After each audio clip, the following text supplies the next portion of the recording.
Hello, my name is Carrie Caudle, and welcome to Read Aloud with Ms. Caudle. Today we are reading the super silly, tall tale, Cloudy with a Chance of Meatballs, written by Judi Barrett and pictures by Ron Barrett. Enjoy! Cloudy with a Chance of Meatballs, written by Judi Barrett and drawn by Ron Barrett. Published by Aladdin Paperbacks. We were all sitting around the big kitchen table. It was Saturday morning, pancake morning. Mom was squeezing oranges for juice.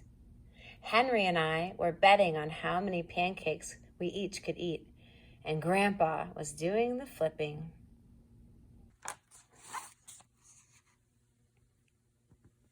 Seconds later, something flew through the air, headed toward the kitchen ceiling, and landed right on Henry.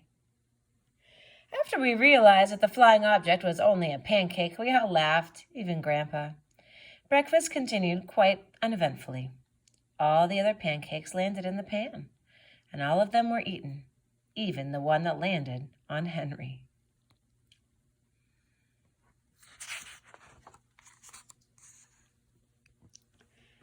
That night, touched off by the pancake incident at breakfast, Grandpa told us the best tall tale bedtime story he'd ever told. Across an ocean, over lots of huge bumpy mountains, across 3 hot deserts and 1 smaller ocean, there lay the tiny town of Chew and Swallow.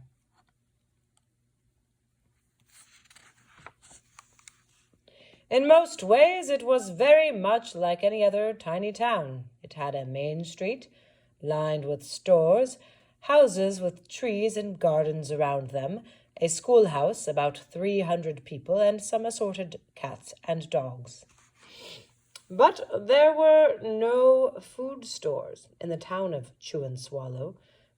They didn't need any.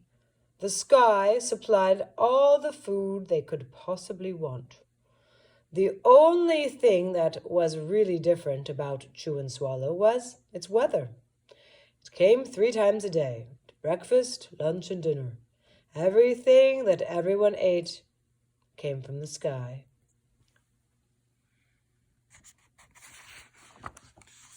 Whatever the weather served, that was what they ate.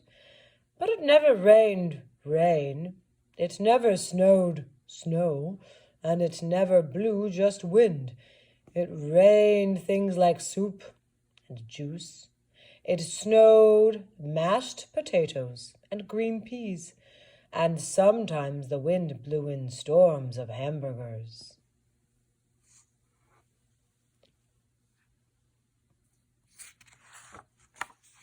The people would watch the weather report on television in the morning, and they would even hear a prediction for the next day's food. Cloudy, meatballs, soup. When the townspeople went outside, they carried their plates, cups, glasses, forks, spoons, knives, and napkins with them. That way they would always be prepared for any kind of weather. If there were leftovers, and there usually were, the people took them home and put them in their refrigerators in case they got hungry between meals.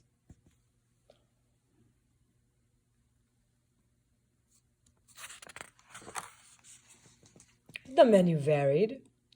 By the time they woke up in the morning, breakfast was coming down. After a brief shower of orange juice, low clouds of sunny-side-up eggs moved in, followed by pieces of toast. Butter and jelly sprinkled down for the toast, and most of the time it rained milk afterwards. For lunch one day, frankfurters, already in their rolls, blew in from the northwest at about 5 miles an hour. There were mustard clouds nearby. Then the wind shifted to the east and brought in baked beans. A drizzle of soda finished off the meal.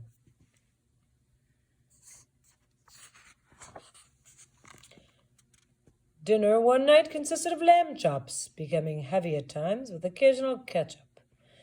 Periods of peas and baked potatoes were followed by a gradual clearing with a wonderful jello setting in the west. The sanitation department of Chew and Swallow had a rather unusual job for a sanitation department. It had to remove the food that fell on the houses and sidewalks and lawns. The workers cleaned up after every meal and fed all the dogs and cats. Then they emptied some of it into the surrounding oceans for the fish and turtles and whales to eat. The rest of the food was put back into the earth so that the soil would be richer for the people's flower gardens.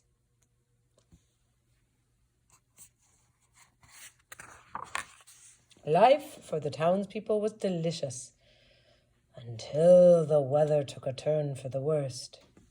Spaghetti ties up town. One day there was nothing but gorgonzola cheese all day long. The next day there was only broccoli, all overcooked. And the next day there were Brussels sprouts and peanut butter with mayonnaise.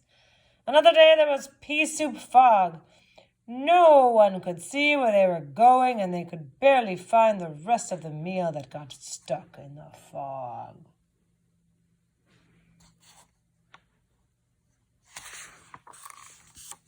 The food was getting larger and larger, and so were the portions. The people were getting frightened. Violent storms blew up frequently. Awful things were happening. One Tuesday, there was a hurricane of bread and rolls all day long and into the night. There were soft rolls and hard rolls, some with seeds and some without. There was white bread and rye and whole wheat toast. Most of it was larger than they had ever seen bread and rolls before. It was a terrible day. Everyone had to stay indoors. Roofs were damaged, and the sanitation department was beside itself. The mess took the workers 4 days to clean up, and the sea was full of floating rolls. To help out, the people piled up as much bread as they could in their backyards. The birds picked at it a bit, but it just stayed there and got staler and staler. There was a storm of pancakes one morning and a downpour of maple syrup that nearly flooded the town. A huge pancake covered the school. No one could get it off because of its weight, so they had to close the school. Dun, dun,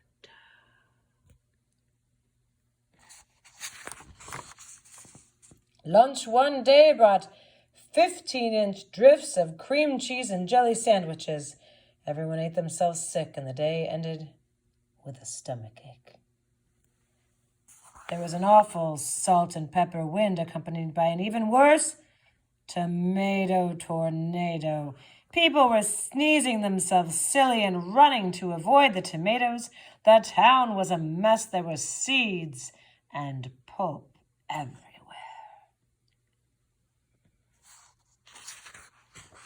The sanitation department gave up. The job was too big. Everyone feared for their lives. They couldn't go outside most of the time. Many houses had been badly damaged by giant meatballs. Stores were boarded up, and there was no more school for the children. Look out. So a decision was made to abandon the town of Chew and Swallow. It was a matter of survival.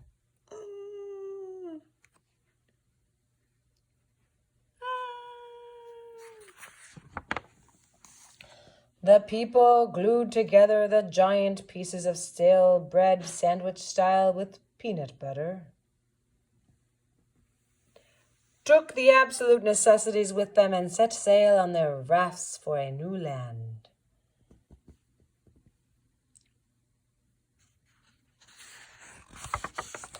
After being afloat for a week, they finally reached a small coastal town which welcomed them. The bread had held up surprisingly well enough for them to build temporary houses for themselves out of it. The children began school again, and the adults all tried to find places for themselves in the new land. The biggest change they had to make was getting used to buying food at a supermarket. They found it odd that the food was kept on shelves, packaged in boxes, cans, and bottles. Meat that had to be cooked was kept in large refrigerators. Nothing came down from the sky except rain and snow. The clouds above their heads were not made of fried eggs. No one ever got hit by a hamburger again, and nobody dared to go back to Chew and Swallow to find out what had happened to it. They were too afraid. Henry and I were awake until the very end of Grandpa's story. I remember his goodnight kiss. The next morning, we woke up to see snow falling outside our window. We ran downstairs for breakfast and ate it a little faster than usual so we could go sledding with Grandpa. It's funny, but even as we were sliding down the hill, we thought we saw a giant pat of butter at the top, and we could almost smell mashed potatoes.